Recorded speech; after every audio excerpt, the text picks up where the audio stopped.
Welcome to Odd1Out cooking series. இன்னைக்கு நம்ம கேழ்வரகு அடை முருங்கைக்கீரை போட்டு செய்ய போகிறோம். இப்போ தேவையான பொருட்கள்: வெங்காயம், சின்ன வெங்காயம் ஒரு 20 எடுத்துக்கோங்க, பச்சை மிளகாய், பூண்டு, முருங்கைக்கீரை. இந்த கப்பில் 2 கப் அளவுக்கு மாவு எடுத்திருக்கேன். இது எல்லாத்தையும் ஒன்றா போட்டு வதக்கி லைட்டாக வதங்கினா போதும், ரொம்ப வதங்க தேவையில்ல. மாவில் கலந்து போட்டு செஞ்சிடலாம். இப்போ நான் இந்த குழம்பு கரண்டியில் ஒரு கரண்டி அளவுக்கு எண்ணெய் எடுத்திருக்கேன்.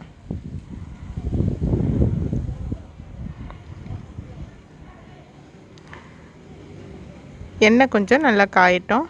எண்ணெய் எல்லா இடமும் பரவுற மாதிரி அப்படி கொஞ்சம் அசைச்சு விட்டாச்சு. கொஞ்சம் ஹை ஃப்ளேம் வைங்க, எண்ணெய் காயட்டும்.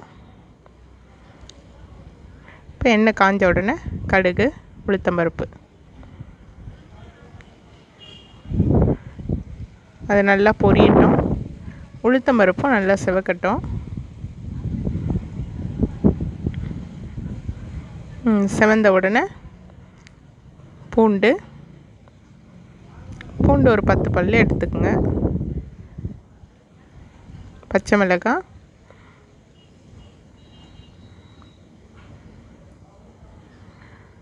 அடுத்து இதில் பார்த்தீங்கன்னா சின்ன வெங்காயம் ரொம்ப உடம்புக்கு நல்லது சேர்த்துக்கிட்டாக்கா, சரிங்களா? அதனால் இதில் வந்து சின்ன வெங்காயம் தான் நிறைய அரைஞ்சி போட்டிருக்கோம்.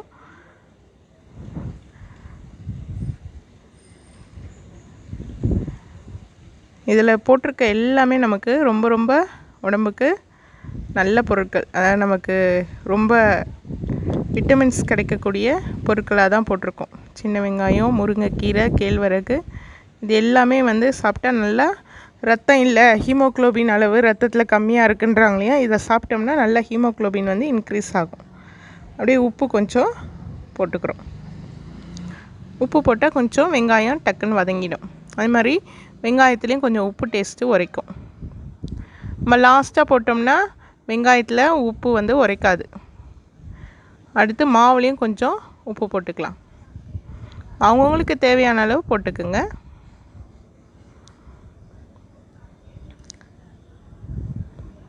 அடுத்து இந்த ஆப்ப சோடா மாவு சொல்லுவேன் இல்லைங்களா, அது கொஞ்சம் ஒரு செட்டிக்கு அளவு போட்டுக்குங்க. அடுத்து கொஞ்சம் பெருங்காயத்தூள்,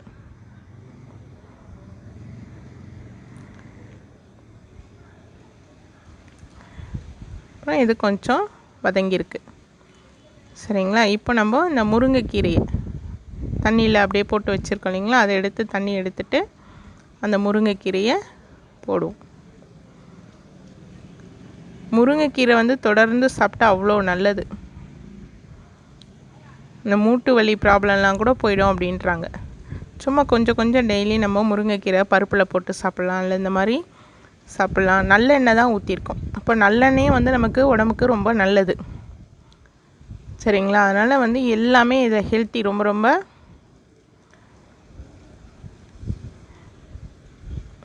வெங்காயம் வந்து நல்லா இன்னும் பொடியாக கூட கட் பண்ணி போட்டிங்கன்னா சின்ன பசங்க நல்லா விரும்பி சாப்பிடுவாங்க. கொஞ்சம் பெருசாக இருந்ததுன்னா சாப்பிட்றதுக்கு கஷ்டப்படுவாங்க. இப்போது இது எல்லாத்தையும் சேர்த்து நல்லா கலக்கி விடலாம். இது வந்து கொஞ்சம் தண்ணி வந்து கரெக்டாக வச்சு பிசைஞ்சு நம்ம இது பண்ணோம்னா கொஞ்சம் வந்து ஹார்டாக இருக்கும். கொஞ்சம் வந்து ஸ்மூத்தாக வேணும்னா கொஞ்சம் தண்ணி நல்லா கொஞ்சம் இது பண்ணி போடலாம். ஆனால் எடுக்கிறது கொஞ்சம் கஷ்டமாக இருக்கும், தண்ணி கொஞ்சம் எக்ஸ்ட்ரா ஆகிடுச்சுன்னா. அதனால் கரெக்டாக தண்ணி இருந்துச்சுன்னா ஈஸியாக இருக்கும் நமக்கு. நல்லா கிளறி விடுங்க. இந்த மாவு, வெங்காயம் எல்லாம் வந்து மிக்ஸ் ஆகணும்.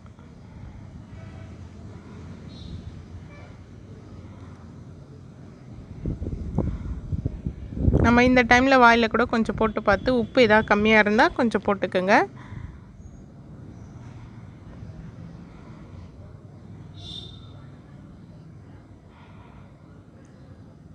நல்லா கலரிட்டு இப்போ சுகர் பேஷண்ட்லாம் இருக்காங்களா, அவங்களுக்குலாம் வந்து இந்த கேழ்வரகு மாவில் வந்து இந்த மாதிரி முருங்கைக்கீரைலாம் சேர்த்து சாப்பிட்டா சுகர்லாம் வந்து நார்மலாகும்.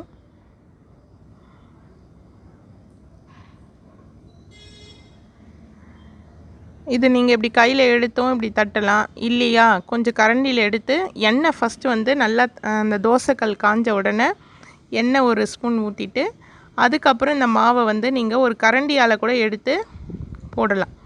ஏன்னா கையில் எடுத்து போட்டிங்கன்னா அப்பப்போ கையை கழுவிட்டு கஷ்டமாக இருக்கும். ஒரு கரண்டியில் எடுத்து போட்டுட்டு ஒரு நிமிஷம் இல்லை 2 நிமிஷம் நல்லா வேக விடுங்க. வெந்தால் தான் எடுக்க முடியும். வெந்த உடனே அப்புறம் இப்படி திருப்பி போட்டு கொஞ்சம் அப்படி ப்ரெஸ் பண்ணிங்கன்னா எல்லா பக்கமும் மாவு வந்து சமமாகிடும். அப்போது எல்லா பக்கமும் வேக ஆரம்பிச்சிடும்.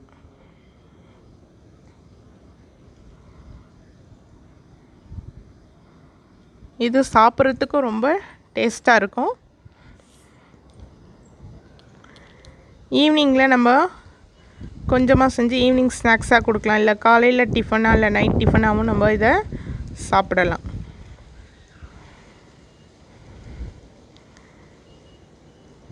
இதை உங்கள் வீட்டில் செஞ்சு பாருங்கள். உங்கள் பசங்களாம் எப்படி சாப்பிட்றாங்க பாருங்கள். நீங்களும் வந்து நல்லா சாப்பிடுவீங்க.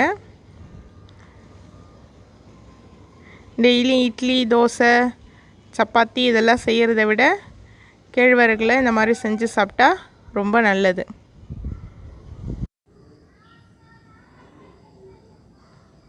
கொஞ்சம் லோ ஃப்ளேமில் வச்சு நல்லா வேக விடுங்க. பாருங்கள் வெந்துடுச்சு. பாருங்கள் சூப்பராக இருக்குது. அருமையாக இருக்குது. பார்க்குறதுக்கே இது ரொம்ப நல்லாயிருக்கும். சாப்பிட்றதுக்கும் ரொம்ப டேஸ்ட்டாக இருக்கும்.